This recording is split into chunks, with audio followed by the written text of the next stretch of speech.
ଶିବଙ୍କ ତୃତୀୟ ଚକ୍ଷୁ କେବଳ କ୍ରୋଧ ନୁହେଁ, ଏକ ଚେତନା। ଆପଣ ଜାଣନ୍ତି କି ଶିବଙ୍କ ତୃତୀୟ ଚକ୍ଷୁ ଖୋଲିଲେ ନାଶ ହୁଏ ନାହିଁ, ଏହା ଖୋଲିଲେ ସତ୍ୟର ପ୍ରକାଶ ପାଏ। ଶିବଙ୍କ ଦୁଇଟି ଆଖି ଦେଖେ ସୁଖ ଓ ଦୁଃଖ, ଆଲୋକ ଓ ଅନ୍ଧକାର, ଏହି ସଂସାରର ମାୟା। କିନ୍ତୁ ତୃତୀୟ ଚକ୍ଷୁ ନା ଦେଖେ ରୂପ ନା ଦେଖେ ସୌନ୍ଦର୍ଯ୍ୟ, ସେ ଦେଖେ ସତ୍ୟ। ତୃତୀୟ ଚକ୍ଷୁର ଅର୍ଥ ବିବେକ, ବୁଦ୍ଧି ଓ ଆତ୍ମଜ୍ଞାନ ଜାଗ୍ରତ।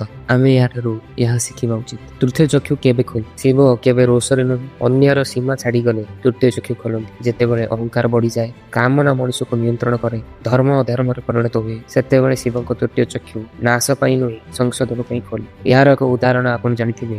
କାମଦେବଙ୍କୁ ଦହନ କରିବାର ଅର୍ଥ ପ୍ରେମକୁ ନାଶ କରିବା ନୁହେଁ, କାମନା ଉପରେ ନିୟନ୍ତ୍ରଣ ରଖିବା। ଶିବ ଆମକୁ ଶିଖାନ୍ତି ଯିଏ ନିଜ ମନକୁ ଜିତିପାରେ ସେହି ହେଉଛି ସତ୍ୟ ମହାନ। ଆମେ ଏଥିରୁ କଣ ଶିଖିବା ଉଚିତ? ଶିବଙ୍କ ତୃତୀୟ ଚକ୍ଷୁ ଆମକୁ କୁହେ ଅନ୍ୟଙ୍କ ପ୍ରତି ଦୃଷ୍ଟି ନ ଦେବା, ପ୍ରଥମେ ନିଜ ଭିତରକୁ ଦେଖିବା। ଯେ ଦିନ ତୁମ ବିବେକ ଜାଗିବ, ସେଦିନ ତୁମ ତୃତୀୟ ଚକ୍ଷୁ ମଧ୍ୟ ଖୋଲିବ। ଶିବଙ୍କ ତୃତୀୟ ଚକ୍ଷୁ କ୍ରୋଧର ପ୍ରତୀକ ନୁହେଁ, ଚେତନାର ପ୍ରତୀକ। ହର ହର ମହାଦେବ। ନମସ୍କାର, ଧନ୍ୟବାଦ।